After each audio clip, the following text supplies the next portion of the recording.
Again, just to echo Tommy's sentiments on behalf of... All right, well, that's the first time I think I've ever been told I haven't talked loud enough. To echo Tommy's sentiments, it goes without saying, what is about to happen tonight and what really starts tonight and will be created over the next 3 weeks and over the next 8 months and potentially over the next 2 years is tantamount to what needs to be a movement.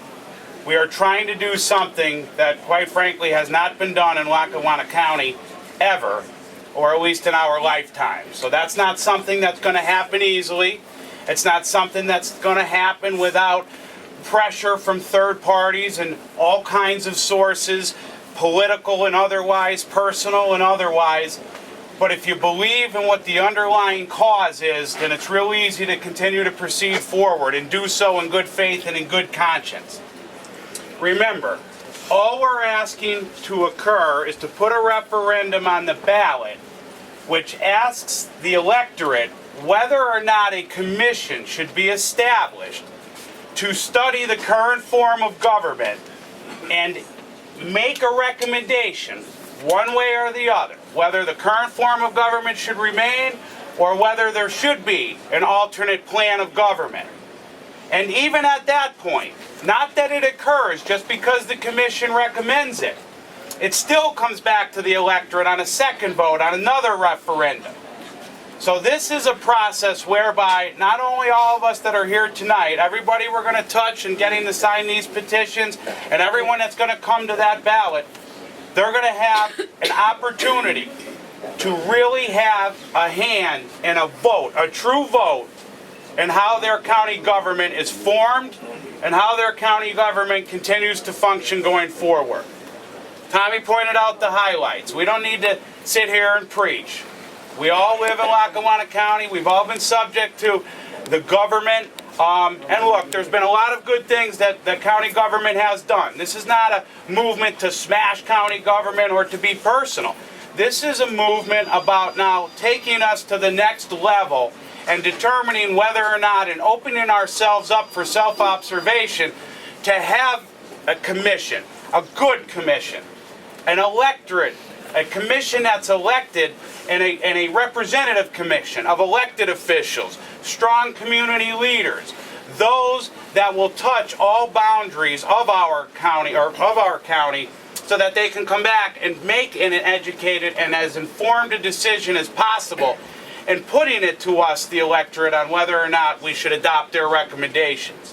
So there's a trust factor, obviously, which goes with this, and I've always said, and I'll always say, I've been saying it over the last week, I'm not the best at math, but to me, a representative government of 15 or 16 with a commission or a council and a county executive is going to be more representative just by the sheer numbers than a county government of 3. And that's what we're attempting to do here. This is not about Chuck Volpe. It is all about the line he used in his Senate race, which has really stuck with me. And, you know, having known him for the years I have and having been his attorney for a number of years, I found out he really is about taking the people from the back of the line and putting them at the front of the line. You have to create and give people opportunities. To whom much is given, much is expected. And that's the philosophy he really lives by. And although he's away tonight, he'll be back here in a few days. He'll be at our next meeting and every other meeting thereafter. So with that, we want you to understand this is a team effort. We appreciate, we really do, all of the time and the commitment that is going to be put in here. And I want to just talk to you for a minute about the process, just so everyone understands. You've read a little bit in the paper, and as you can see, it's already a little bit contentious. It's certainly starting to ruffle some feathers, and I think most of you can understand why. This movement, if successful, will displace a number of individuals who are very comfortable in the positions they're currently at in county government. So I could see how it doesn't work for them, but it's not about the few, it's about the masses. And that's again why we're doing it. But the process is obviously we need to put this on by referendum. The only way it gets on the ballot, unless the commissioners put it on by ordinance.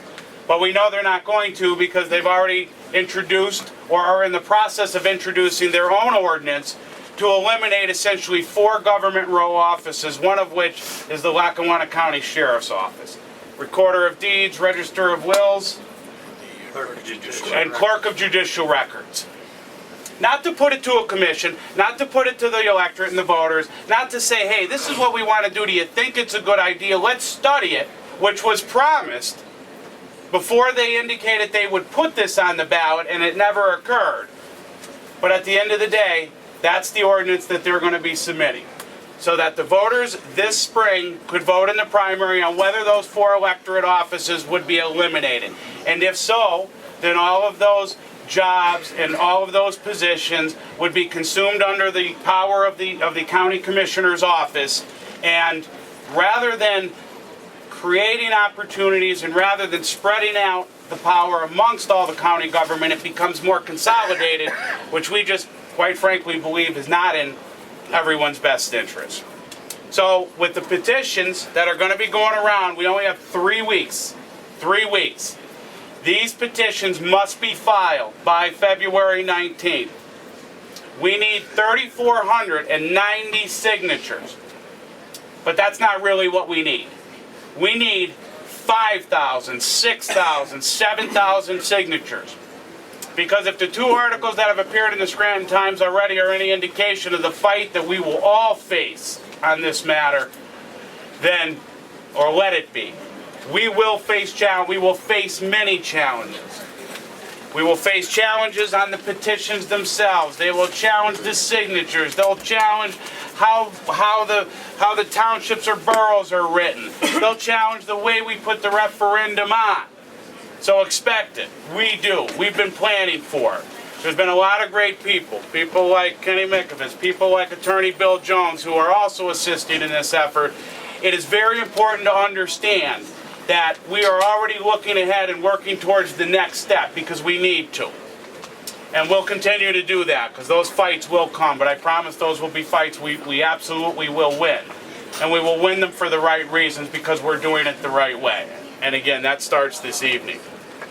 But the petitions themselves, very, very particular. Once the petitions are filed on February 19th, then it's up to the county electorate, the Board of Elections, which, by the way, in a non-election year is run by the county commissioners, to put our referendum question on the ballot. If at that point there's a decision not to put it on the ballot, which in many cases that's where you'll see these challenges occur, we'll deal with it and do what we need to do, which will be to obviously institute legal action and then proceed the only way that we'll be able to.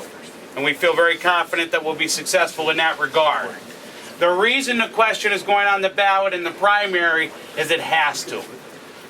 You run the risk that our question and their potential question are too similar in fashion, and if that is the case, then the court would determine that their question, or our question rather, is too similar to theirs, and we would be knocked out of the box for 5 years to be able to put this referendum on the ballot.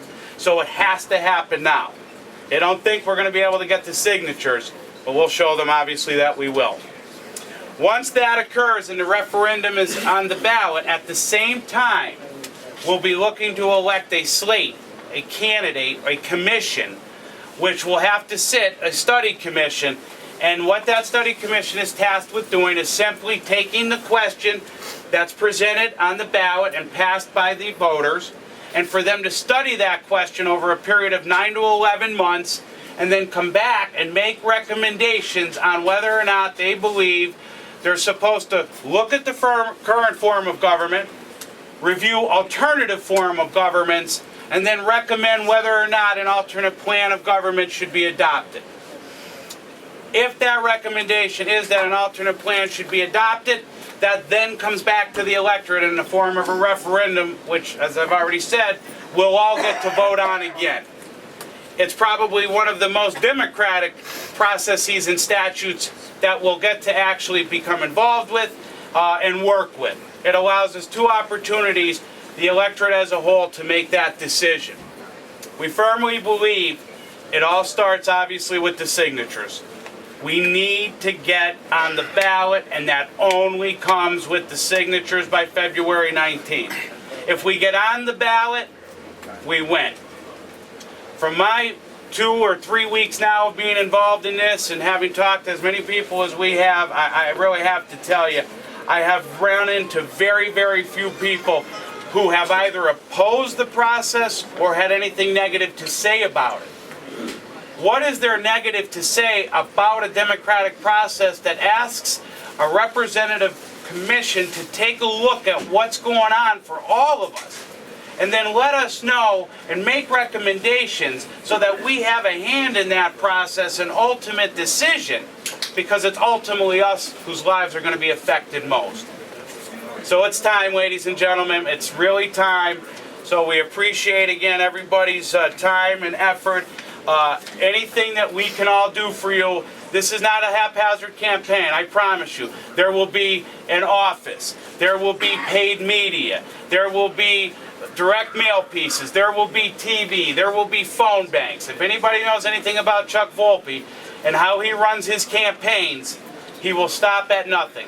Whatever it will take in that process to make it easier for all of us to do our jobs, to be able to get this referendum passed, he's going to do it, and he's going to make sure that we have it.